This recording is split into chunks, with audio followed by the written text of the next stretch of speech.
Hi everyone, welcome back. Thank you for all the support shown and for subscriptions. We've had a good run and we've been getting some great comments, so appreciate all of them.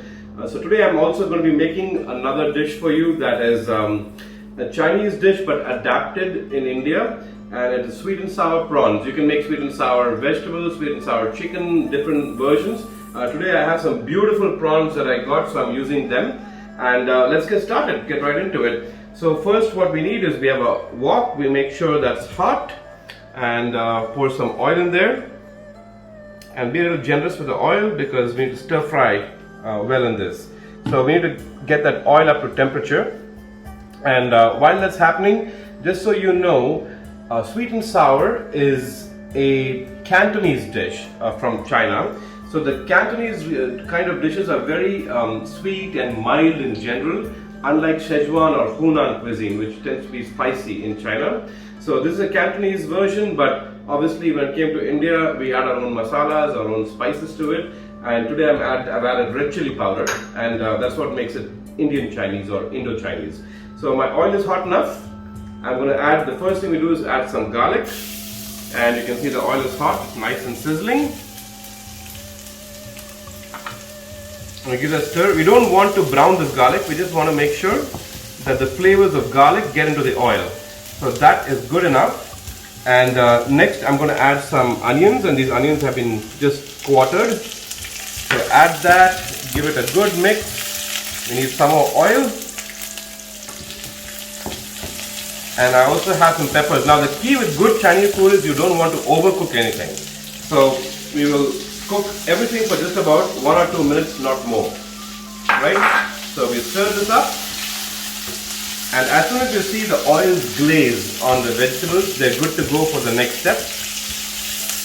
So what I'm also going to do now is add some homemade Chinese 5-spice powder, but you can buy this in the market. So what is 5-spice powder?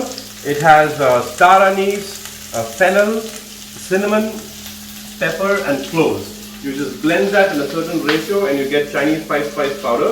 It's used all over in all kinds of Chinese dishes, adds a lot of flavor.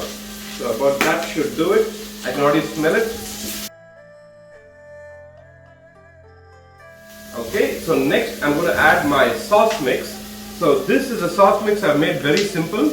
It has ketchup, it has some vinegar and red chili powder and some honey. Okay. So that's what we have in here. We will toss that in. And I've also added some salt to my sauce, so you don't have to add it separately later. Now you can add soy sauce to this, but it'll make the color very dark. So you see my sauce is almost ready right there.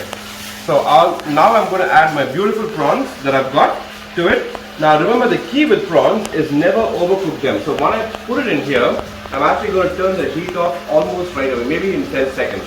So we drop our prawns and make sure you coat all the sauces over. If you want more sauce on this, just add more water.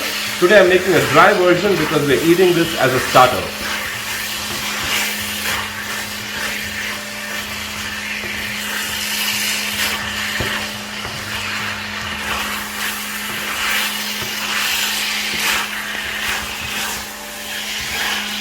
Okay, my prawns are about half cooked right now, so I'm going to turn off my heat completely and let them cook off in the residual heat, and trust me, they will cook. So that way they won't overcook, but they'll be done just right. Now, sweet and sour is also, there are variations. I'm sure everyone has had American chop suey. So American chop suey is vegetables or chicken in a sweet and sour sauce. That's really what it is. With some nice fried noodles, you can't beat that. So you take noodles and you deep fry them so you get it crispy, add some of the sweet and sour mix on it, and you have American chop suey, and then top it off with a fried egg. So that's something, if you like that dish, comment below and I'll make that next for you. Very simple to make. So you see, even though my heat is off, my prawns are still sizzling in there. So that tells me my prawns are still cooking, and by the time I plate this up, those prawns will be fully cooked. So that's it. This is my version of sweet and sour. Very quick dish to make at home. If you're a vegetarian, just use cauliflower is a good option. Paneer, sweet and sour paneer is a good option. So any way you want it, sweet and sour, you can't go wrong. I hope you enjoyed this dish. Please do subscribe, and I'll see you next time.